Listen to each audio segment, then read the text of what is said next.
এবং আমাদের রাজ্য নেতা ডিওএফআই সম্পাদক মণ্ডলীর সদস্য কমরেড সঞ্জয় দাস আছেন। মূলত নিয়োগ সংক্রান্ত বিষয়ে এবং রাজ্যের ভয়াবহ বেকারত্ব যেভাবে বাড়ছে এবং সরকার এই বেকারের বিরুদ্ধে যে যুদ্ধ ঘোষণা করছে, আমরা এই প্রশ্নে গত বিধানসভায় 5 তারিখে নিয়োগ সংক্রান্ত একটা তথ্য রাজ্যের মন্ত্রী দিয়েছেন। এই বিষয়টা নিয়ে বেকারের পক্ষে ডিওএফআই এবং টিএফআই যে প্রতিদিন লড়াই করছে, এই লড়াই সংক্রান্ত বিষয়ে আমরা কয়েকটা কথা আপনাদের মধ্য দিয়ে রাজ্যের মানুষ, রাজ্যের শিক্ষিত অর্ধশিক্ষিত বেকার যুবক যুবতী তাদের সামনে রাখতে চাইছি। প্রথমত হচ্ছেন যে আমরা দেখেছি গত 6 বৎসরে দফায় দফায় এক একজন তথ্য দিয়েছেন। কখনো বিপ্লব দেব তৎসময়ে এর আগের প্রথম বিজেপি সরকারের একবার বলেছেন 1 লক্ষ কত হাজারের সরকারি চাকরি হয়েছে। তার কিছুদিন পর ওই সময়কার শিক্ষা দপ্তরের মন্ত্রী রতনলাল নাথ তখন একটা তথ্য দিয়েছেন। এখন দেখলাম গত যাওয়া বিধানসভা অধিবেশনটা 6 তারিখ শেষ হয়েছে, তার 5 তারিখে রাজ্যের মন্ত্রী টিঙ্কু রায় বিধানসভায় একটা তথ্য পেশ করেছেন। সেই তথ্যে দেখা গেছে যে সব মিলিয়ে 2018 সাল থেকে 2024 সাল পর্যন্ত রাজ্যে মাত্র 11,532 জনের সরকারি চাকরি হয়েছে। গত 6 বৎসরে 11,000-এর চাকরি হয়েছে। আমরা দেখলাম 50,000 বছরে তো দূর, প্রতি বছর 2,000-এর বেকারের চাকরি হয়নি। 6 বৎসরে মাত্র 11,532 জনের চাকরি হয়েছে।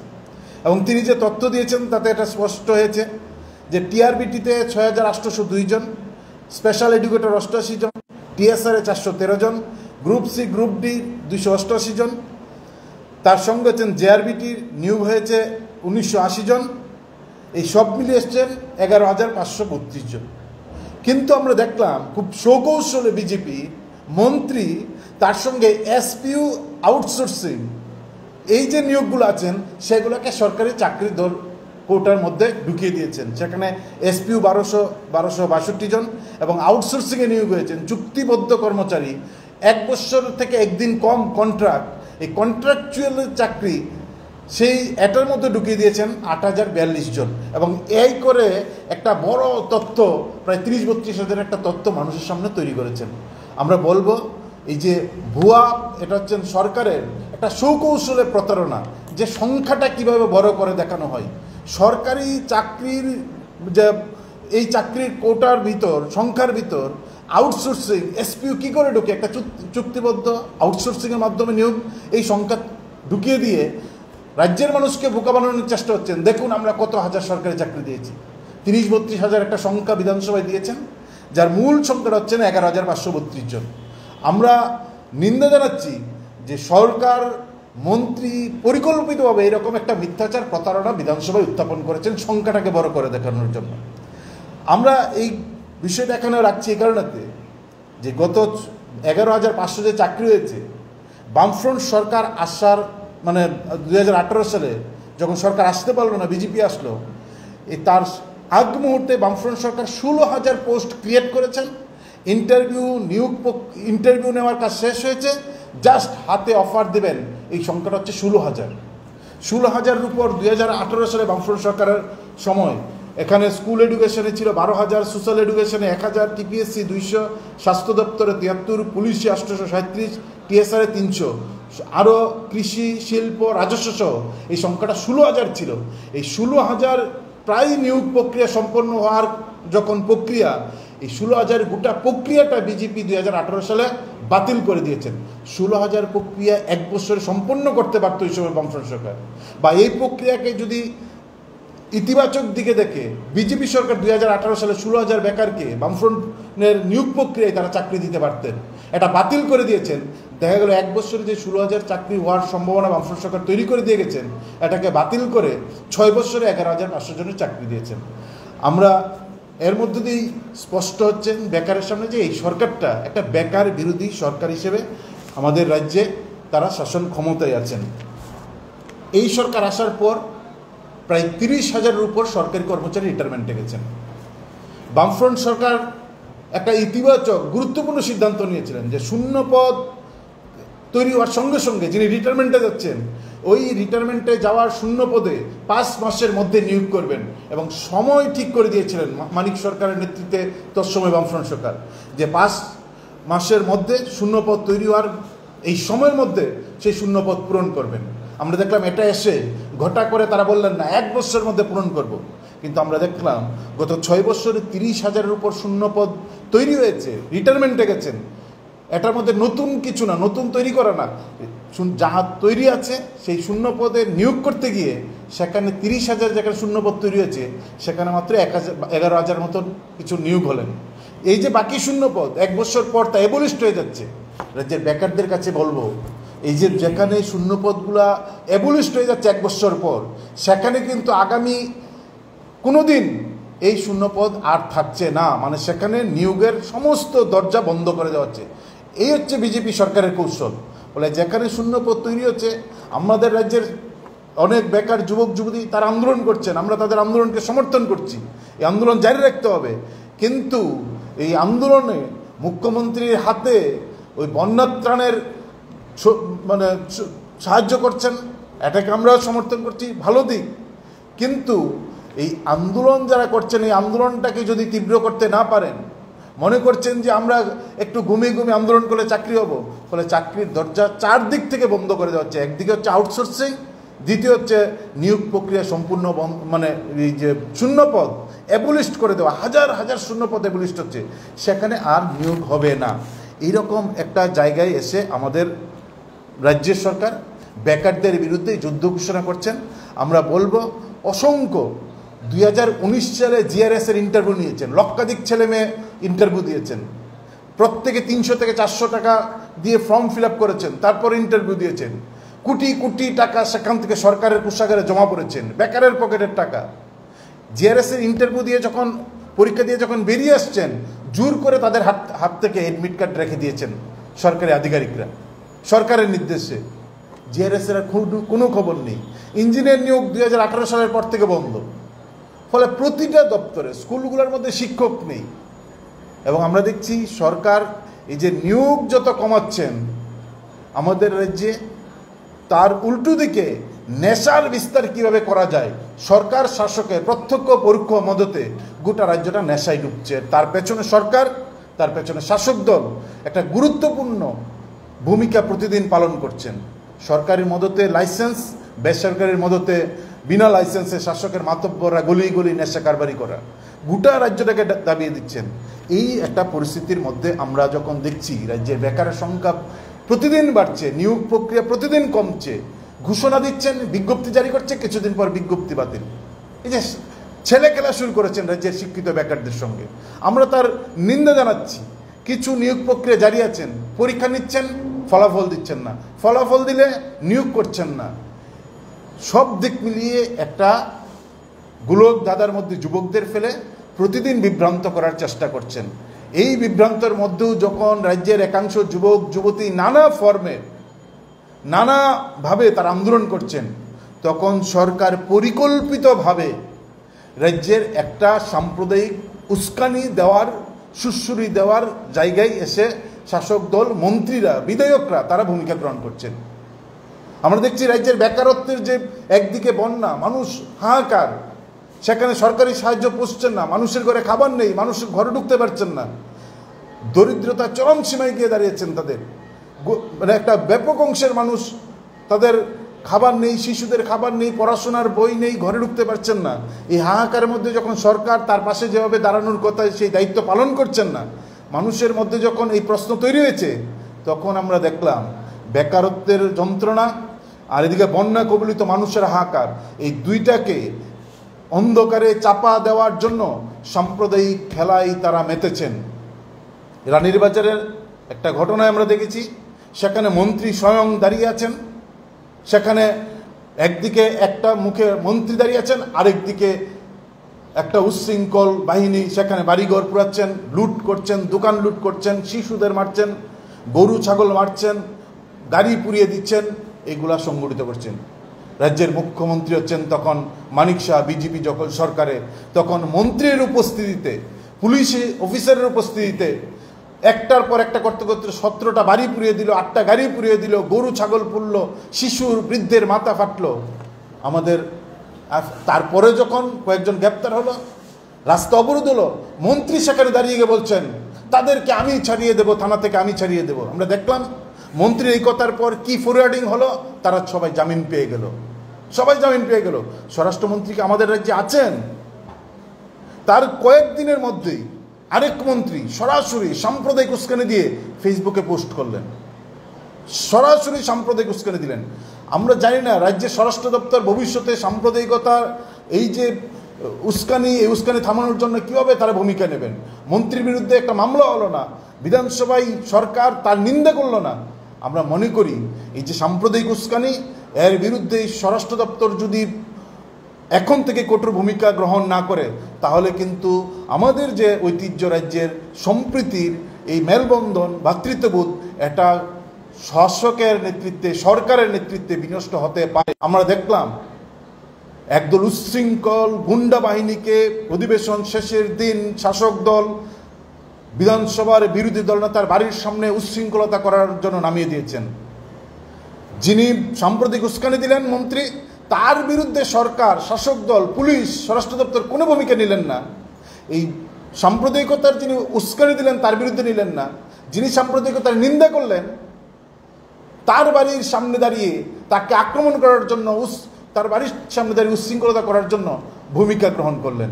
আমরা এই ঘটনার নিন্দা জানাচ্ছি। আমরা এখনও স্বরাষ্ট্র দপ্তরের কাছে দাবি জানাবো, যারা সাম্প্রদায়িক উস্কানি দিচ্ছেন সরাসরি তাদের বিরুদ্ধে কঠোর ব্যবস্থা গ্রহণ করুন, রাজ্যের সম্প্রীতি, শান্তি, উন্নয়নকে, অগ্রগতিকে এগিয়ে নিয়ে যাওয়ার প্রশ্নে। আর যারা উস্কানিদাতার বিরুদ্ধে কথা বলেন, তার বাড়ির সামনে যারা গুন্ডামি করতে যায়, সেই বর্বর বাহিনীর বিরুদ্ধেও পুলিশকে কঠোর ভূমিকা গ্রহণ করতে হবে। এই বিষয়টা আমি রাখলাম, আমাদের রাজ্য সভাপতি বাকি বিষয়টা আপনাদের সামনে বলবেন।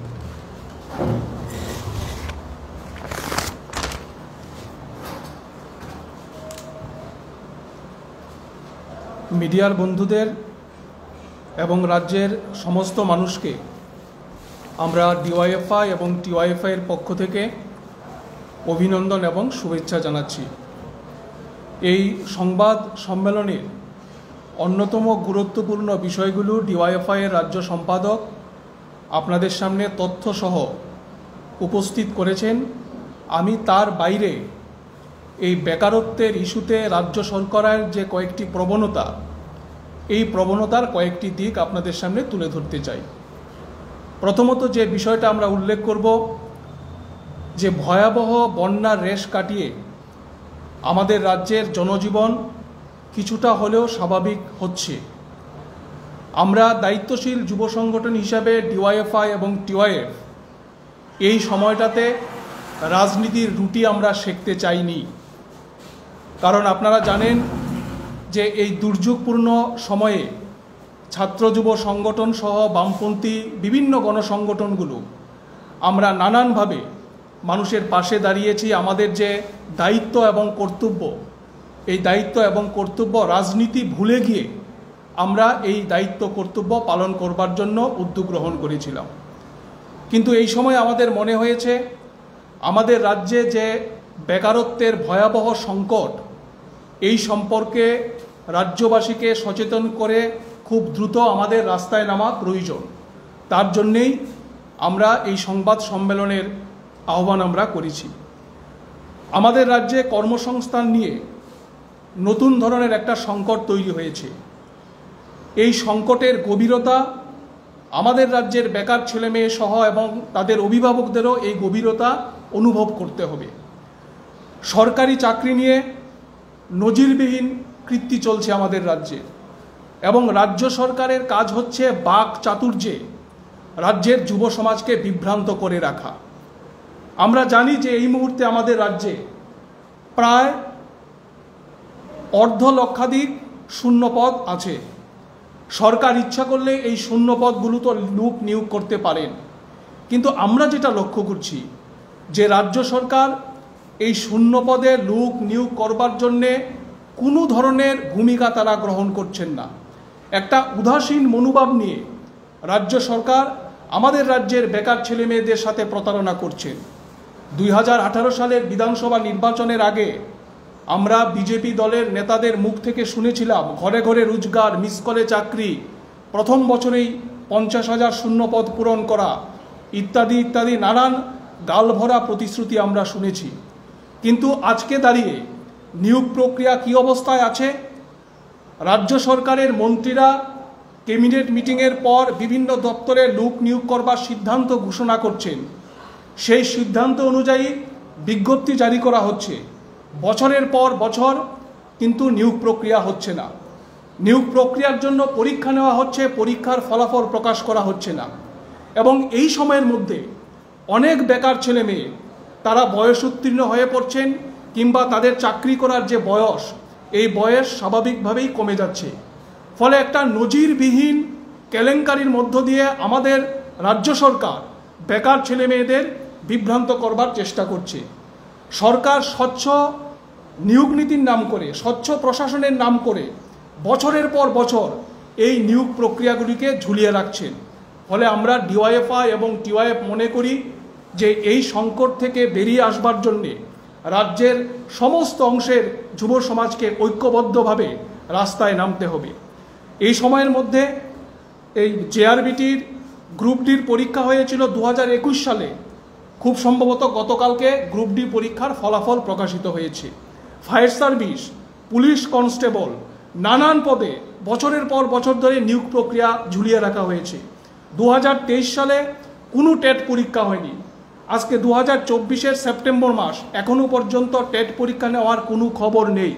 বিভিন্ন দপ্তরগুলোতে একই অবস্থা।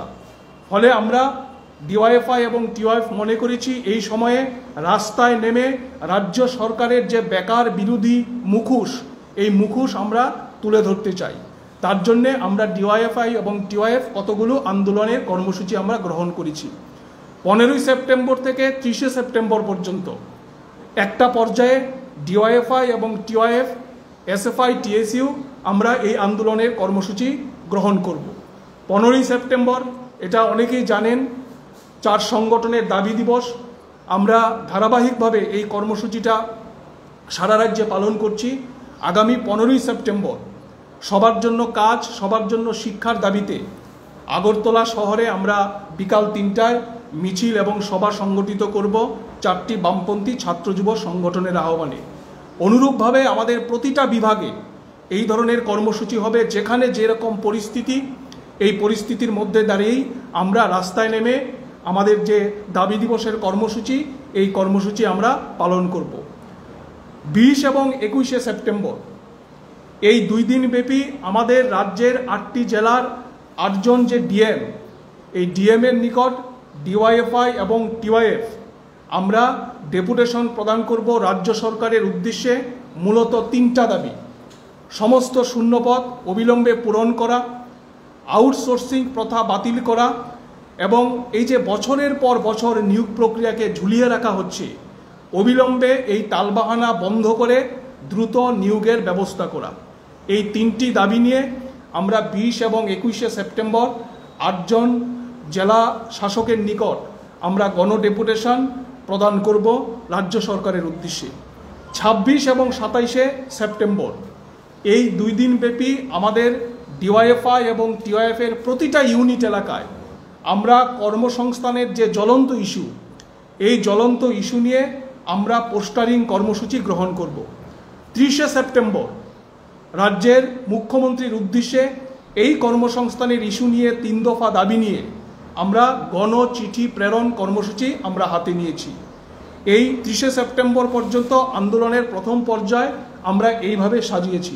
পুজোর পরে, শারদ উৎসবের পরে আমরা দ্বিতীয় পর্যায়ে আন্দোলন কর্মসূচি গ্রহণ করব এবং এই তৃতীয় পর্যায়ের আন্দোলন কর্মসূচি শুরু হবে আগরতলা শহরে একটা গণকনভেনশনের মধ্য দিয়ে, যেখানে গণকনভেনশনে আমাদের সমাজের সমস্ত অংশের মানুষ, সমস্ত পেশার মানুষ, বিশিষ্ট জনেরা এই গণ অবস্থানে উপস্থিত থাকবেন এবং তাদের সামনে কর্মসংস্থানের যে বেহাল চিত্র, এই বেহাল চিত্র আমরা তাদের সামনে তুলে ধরতে চাই। এবং সবশেষে যেটা বলবো, আমরা ইদানিংকালে লক্ষ্য করছি আমাদের রাজ্যের বেকার ভাই বোনদের একাংশ প্রতিদিন কখনো বিভিন্ন মন্ত্রীর কোয়ার্টারের সামনে কিংবা বিভিন্ন সরকারি দপ্তরগুলোর সামনে তারা ধর্ণা প্রদর্শন করছেন এই কর্মসংস্থানের ইস্যু নিয়ে অবিলম্বে নিয়োগ প্রক্রিয়া সম্পন্ন করবার জন্য। অনেকেই হাত জোর করে মুখ্যমন্ত্রীর উদ্দেশ্যে মানবিক আবেদন করছেন, কিন্তু আমরা টিওয়াইএফ সচেতনভাবে এটা বলতে চাই যে সরকারের কোনো মানবিক মুখ নেই। এই সরকার হচ্ছে বেকার বিরোধী সরকার। ফলে হাত জোর করে যারা দাবি করছেন, এই দাবির পরিবর্তে রাস্তায় নামুন, ঐক্যবদ্ধ হন। দাবি আদায়ের জন্য ছিনিয়ে আনবার মতো যে আন্দোলন, দাবি ছিনিয়ে আনবার মতো এই আন্দোলনে সবাইকে সামিল হতে হবে। এটা রাজনীতির বিষয় না, ঐক্যবদ্ধভাবে আমরা সেই লড়াইয়ে সামিল হতে চাই এবং টিওয়াইএফের আহ্বান হচ্ছে এই লড়াইয়ে সর্বস্তরের মানুষ আপনারা সামিল হবেন। সাম্প্রদায়িকতার ইস্যুকে হাতিয়ার করে এখন আমাদের রাজ্যের মানুষের মনটাকে ঘুরিয়ে দেওয়ার চেষ্টা করা হচ্ছে। আমরা বামপন্থী প্রগতিশীল যুব সংগঠন হিসাবে মনে করি যে সবার উপরে মানুষ সত্য, তাহার উপরে নাই। আমাদের কাছে মানুষই হচ্ছে আসল কথা।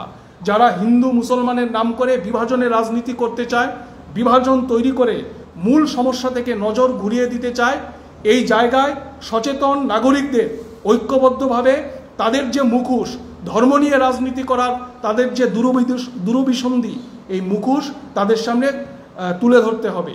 আইন শৃঙ্খলার পরিস্থিতি নিয়ে আপনারা সবাই জানেন, রাজ্য জুড়ে ভয়াবহ একটা পরিস্থিতি চলছে। মেয়েদের কোনো নিরাপত্তা নেই। সাম্প্রতিককালে বটতলাতে আমরা দেখেছি যে কিভাবে মহিলাদের একেবারে ইফটিজিংয়ের শিকার হতে হয়েছে। এবং এটা শুধুমাত্র রাজধানীর ঘটনা না, রাজ্যের প্রতিটা প্রান্তে মেয়েদের উপর এই ধরনের ঘটনাগুলি দিনের পর দিন বাড়ছে।